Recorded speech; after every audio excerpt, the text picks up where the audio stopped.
ladies and gentlemen. Make some noise for the Nappy Roots.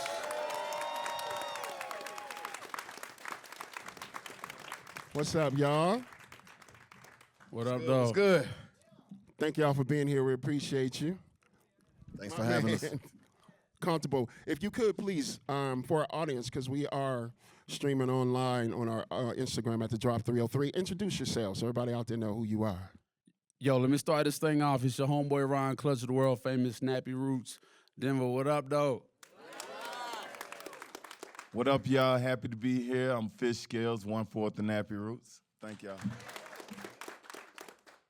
Colorado, what's happening? It's your man Buffalo Steel, the country cat in the cowboy hat. Nappy Roots represent. Yeah, what up, y'all? How y'all doing? My name is Skinny DeVille, the Blues Traveler. Nice to meet y'all. And we are Nappy Roots. Nappy Roots. I don't know if y'all can tell, but the South is in the building today. We love that. Shout out to the South. It's been a minute. Where y'all been? Let's talk about that. It's been a minute. What's happening with y'all? What you been up to? Pre-COVID or post-COVID? You know what? Let's start there, because pre-COVID, that affected a lot of artists, us as humans in general. Let's start there. Pre-COVID, what were you guys doing? What was it like? I think I was patient zero, just to put that out there. For real. I caught some crazy cold that they didn't even know what was going on, and they had a whole hazmat suit when they came in. I was like, what the hell? I just got a flu or something. And they gave me something. So, yeah, I started it, and then like 2 months later, COVID popped on the West Coast. And yeah, they told me I started. That's what they think. Oh, that was you. Got it. We were touring pretty much. We was doing, about 75 shows a year independently. We was probably working on our third album with the 40 Acres Project, I want to say, around that time. We're talking in like 2020. Happy to be alive, just getting it independently, making music. COVID happened. We got off the road. We had to stop our tour short about 2 weeks. Lost about 14 dates. And, the world kind of stopped for everybody. We were making beer at the time in Scales' garage, so we was already making beer. And the opportunity came in September of 2020 for us to open up our own brewery in Georgia. It's the second black-owned brewery in Georgia. And so, it's called Atlantucky Brewing. And we just really took that moment to take a break from touring and really focus on our second passion, which was making beer and just, delivering good spirits to the world. So from 2020 up till now, we just been making beer, still touring like we were, but not as much, just because we have other obligations. And we've been working on new music. We've been dropping music pretty consistently since COVID happened, and just to let our fans know that we're not going anywhere as Nappy Roots. Yeah, y'all celebrate that. That's a beautiful thing. Okay, so your country roots are very much rooted into what you do in your music. Talk about the importance of that and making sure you guys remain true to who you are, where you're from, and how that translates to your audience, because they love that. Well, Nappy Roots, we came out, our first album was 2002, and we were like the first group coming out of Kentucky. So that was the unique part of Nappy Roots, is that we represent a state that most people don't know anything about. Me coming from Georgia, I'm the only member not from Kentucky. I knew nothing about Kentucky before I got there. You know horses, Derby.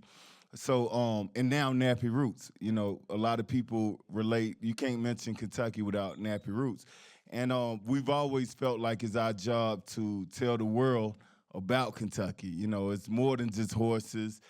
People aren't walking around barefoot, right. And riding tractors all the time. So that's a big part of our story, is talking about Kentucky, representing those people from Louisville at the top all the way down to Bowling Green, Kentucky, where we all met. And it's fun. Like, it was a time when Nelly kind of set the tone. Like, Nelly came out first representing a place that was not California or New York in hip-hop. All you had was, and not even Texas. Like, Texas got on the map later.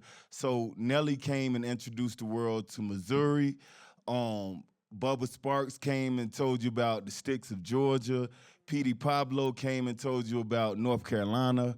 Who I'm leaving out? It's one. Dirty came out of Alabama, and Nappy Roots out of Kentucky. It was a time in hip hop where hip hop was exploring the country.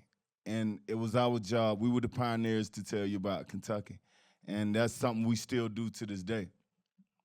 I love that. And so you're out here telling the world about Kentucky. How does it feel going home and receiving the love? You know, you have your own day, September 16th. Like, what does that feel like to receive so much love from your home?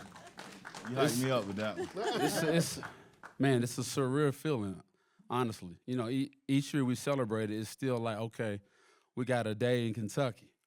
And then recently we had a day, the city of Atlanta made September 16th Nappy Roots Day. So Congratulations. it's expanding. We still living the dream and just having a good time and working, doing all the, the good things in life, but just having a good time, really having a good time. Nah, it's amazing, man, just coming from being broke college kids, and I mean broke, like super broke college kids depending on each other, to having your own day in the state. You know, at least for a governor to come out in the knowledge that you brought a lot to the table. And that means a lot. And then me being a Georgia boy again, for it to happen in Atlanta is amazing. You know, Atlanta's a super relevant city in the whole world. Like everybody knows about Atlanta. Everybody tries to get to Atlanta. And Atlanta has given us a day, September 16th. Super proud. Beautiful. So we're going to get into your new project. We definitely want to hear about that. But the question I have is, you said 2002, since you've been around. You guys were, On was the soundtrack to my youth, right? And now I have an 11-year-old, and your newest project is the soundtrack to his youth. How does it feel to span generations like that? First of all, thank you for keeping Nappy Roots alive and passing us down to the generations, because that's what it's about. We've been seeing like our fans since we was in college, and they was 19, 20, growing up with us. Now they 40s, and then they bringing their kids to the show too. So I mean, like, now we got another 10 or 20 years of making music for those new fans. So I just want to thank you and people like your big brother, somebody who put y'all on to Nappy Roots, and then y'all putting y'all kids on too. So it just gives us more life, man. We love it. Yeah. We were here in the early mid to late 90s. We was here to make music for the people, and we was looking for a career. We wasn't looking just to get on and get rich real fast, And we knew to be a career artist, you have to continue to put out music. You have to stay together. You still have to give something that the people want to hear. And for the fact that we're able to still do that now, and you guys still want to hear it, you guys are still interested in what we're talking about, what we're doing. It's awe-inspiring to say, okay, what we did back then is working now. To have that vision of saying, okay, we're gonna figure this out no matter how good or how bad the day is. We're here to make music for the people, and that's kind of what. Say it again. Yeah, that's right. Country True. That's Love an that. album title. I like that. At least a song. For sure. Let's talk about the independent music game for all our listeners out there, everybody on the screen right now or in the room. That independent music, being in that space is, a lot of the pathway for a lot of artists right now. Yeah. Talk about that a little bit and the successes you've had, what are the challenges that you've had, and how it's worked for you, how it hasn't. The game is cutthroat no matter whatever route you take. If you want to go the major label route, which is what we did. We weren't trying to, but Atlantic Records found us. That made us famous. But fame doesn't always lead to fortune sometimes. And the deals you make are not in your favor to be on a major label. The independent route, far as distro, the odds are in your favor, but you still need a machine to get behind it to work it. You got to be the machine. You got to get up and make those calls. You got to surround yourself with those people that Atlantic Records or a major label might have done. And what we was able to do, we was able to learn how the industry worked from Atlantic Records. Accountants, your proper representation legally, PR, having relationships that are solid with radio stations, and doing tours and just nonstop grinding is what we learned from Atlantic Records. You gotta get out there and meet the people. And they gave us the budget to do it, but on the independent side, I mean, if you start as an independent artist, it's much harder than if you started with a little bit of help from, again, a major. So I look at it from us being on a major and going independent. But independence is only as good as the effort that you put into it. You know, you got to get up every day and be about it. There's no days off. You can't say, oh, I don't want to go because I got this to do. You know, you still got to make sacrifices. And I think independence for us works because we're a group. And if we was on a major label, we would have been doing the same song and dance to make the nickel the first time. And that's kind of why we saw that wasn't for us. It's because, yes, we used our country where we're from to get on, per se, and to create that story. But that's not who we all the way are all the time, in a sense. We've grown, and we're more hands-on with what we want to do because it's 4 of us. And at that time, it was 6. And, you know, you're dealing with 6 grown men, and everybody doesn't want to be independent. Some people wanted to be famous, and they wanted something to be handed to them, to be catered to, and they wanted to be super big on all the radio stations. Versus us, we've been here because we wanted to be respected. And I think independence gains you the respect. And I think that's kind of why we've been able to succeed, because we've been searching for the respect more than just the accolades and acknowledgments. And independent, you don't get that. You know, Tech Nine, I'm a fan of what he does. He's independent, but he might not get that. And he's famous as hell, but he's looking for that one little thing that takes him over where he's everywhere, like a Lil Wayne would be. But he's probably makes the most money as an independent artist. We're signed to the same label, and that's the reason we signed to In Grooves, because he was signed to it. Distribution. Yeah, your distribution. And it's like, if he can do it, we can do it, because we was on the same tour together, the Liquid Mix with Jay-Z, way back when. And so I think independence, is to get back to that, is you have to stick with it all the time. It's every day. It's just like if you owned a small business. It's the same thing. It's your business. You can't blame nobody for your cookies if you didn't get up there and bake them cookies. You know what I'm saying? You Talk can't about blame it. nobody for your skirts not looking the way it's supposed to look if you didn't already put the hem in them and make them how they're supposed to be. And that's kind of how we look at it with our music. Is it comes from us and our creativity. No one can take that from us independently.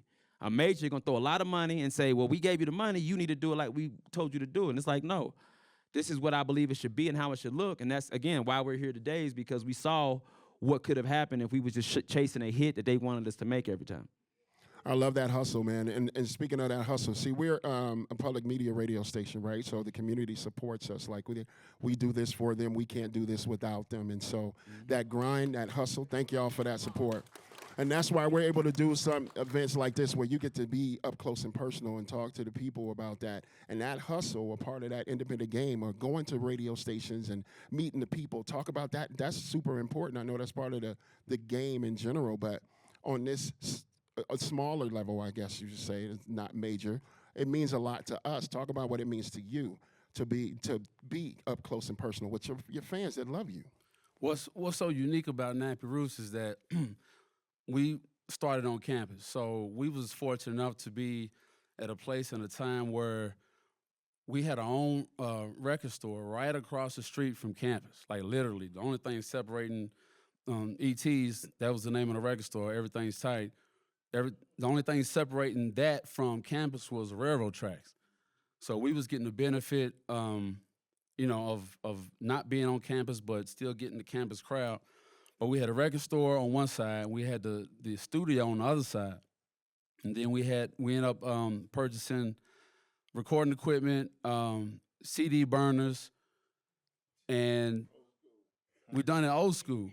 Pressed it up, printed it out, done the graphics, worked on the graphics, and then had it ready for when school was about to let out.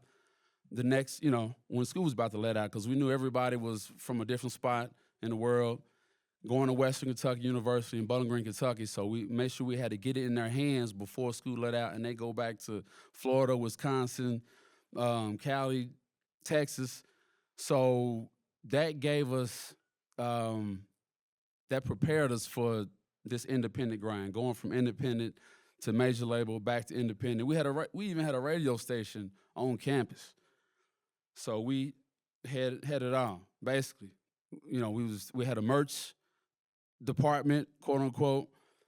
So we came up with the idea to make sure that, okay, we're gonna print up these colored shirts to coincide with the sororities, the fraternities. So that was some, a marketing angle. So that was we was, you know, to toot our own horn, we was ahead of our time. I'll say that. We was Yeah. ahead of our time. Yeah, and that was what, like mid '90s, '97, '98, and we've been in the game that long.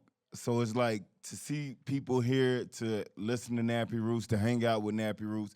We appreciate that more now than ever. You know, like over we know how hard it is to get people to get out of their house and do anything. So for y'all to be here chilling with us, man, that means a lot, bro. That means a whole lot. We appreciate that. It takes Yeah. radio. It takes radio and the influencers and the people skills to develop those relationships and know people like you guys that say, "Hey, let's get Nappy Roots here." You know, if we was distant and standoffish and too famous to talk to people or whatever, this wouldn't be happening. But the relationships that we've nurtured over the years also, I think, gives us the appreciation of the industry and how we started. We know that it could be tomorrow. You guys, the fans, even the radio stations, the people that now bloggers, it used to be magazines. If they stop caring as an artist, you're in trouble.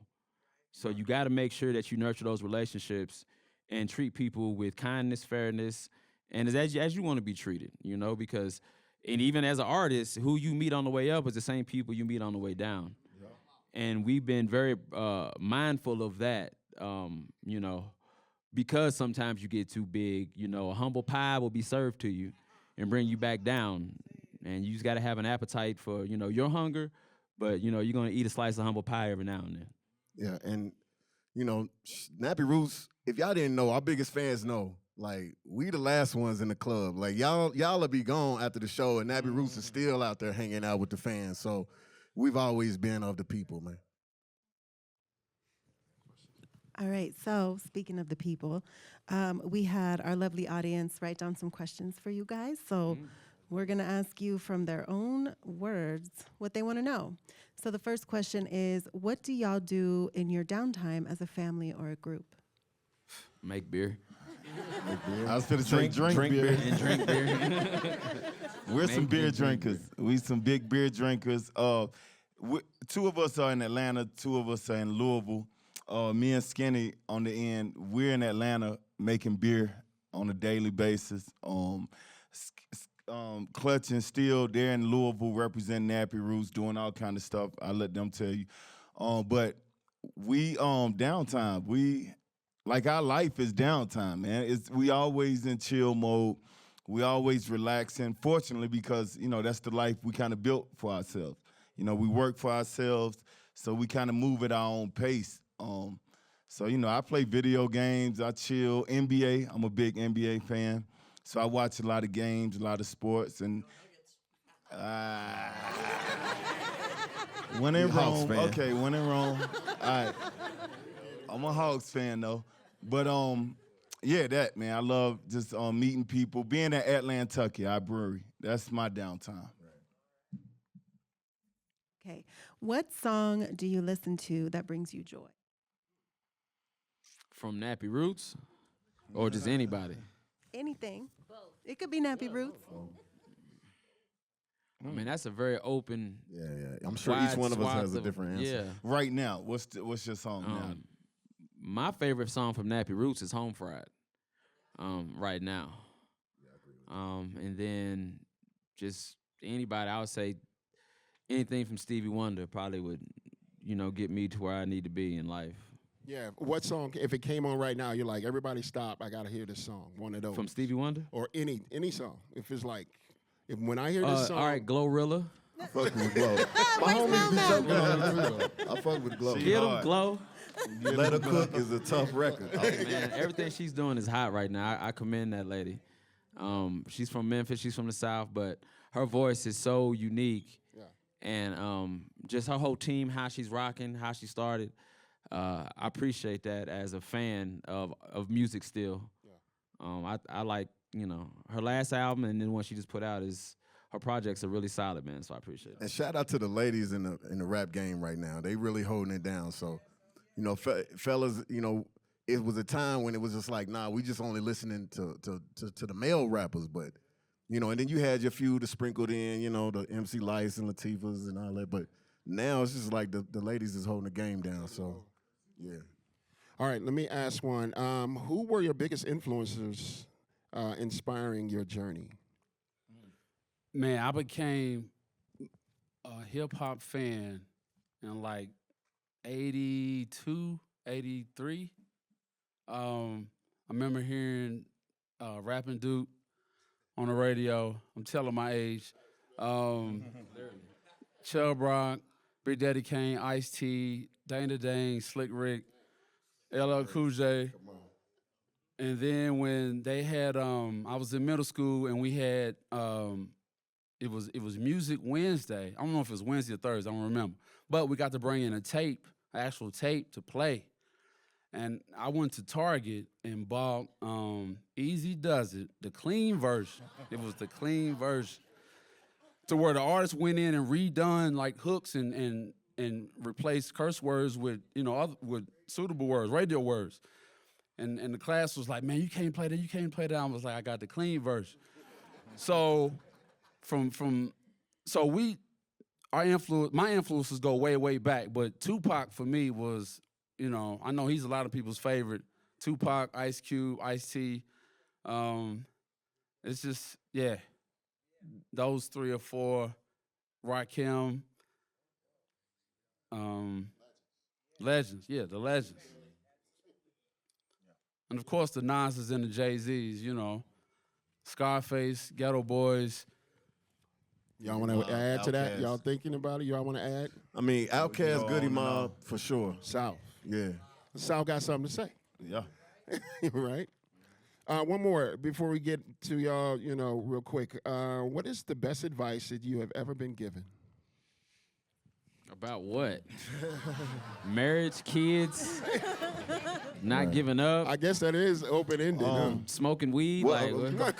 in college, Mixing alcohol. What are we talking about? let's start in college, man. Let's start back when we first met. Shit, it's better to cheat than repeat. That's if what you going told to me. college. That's.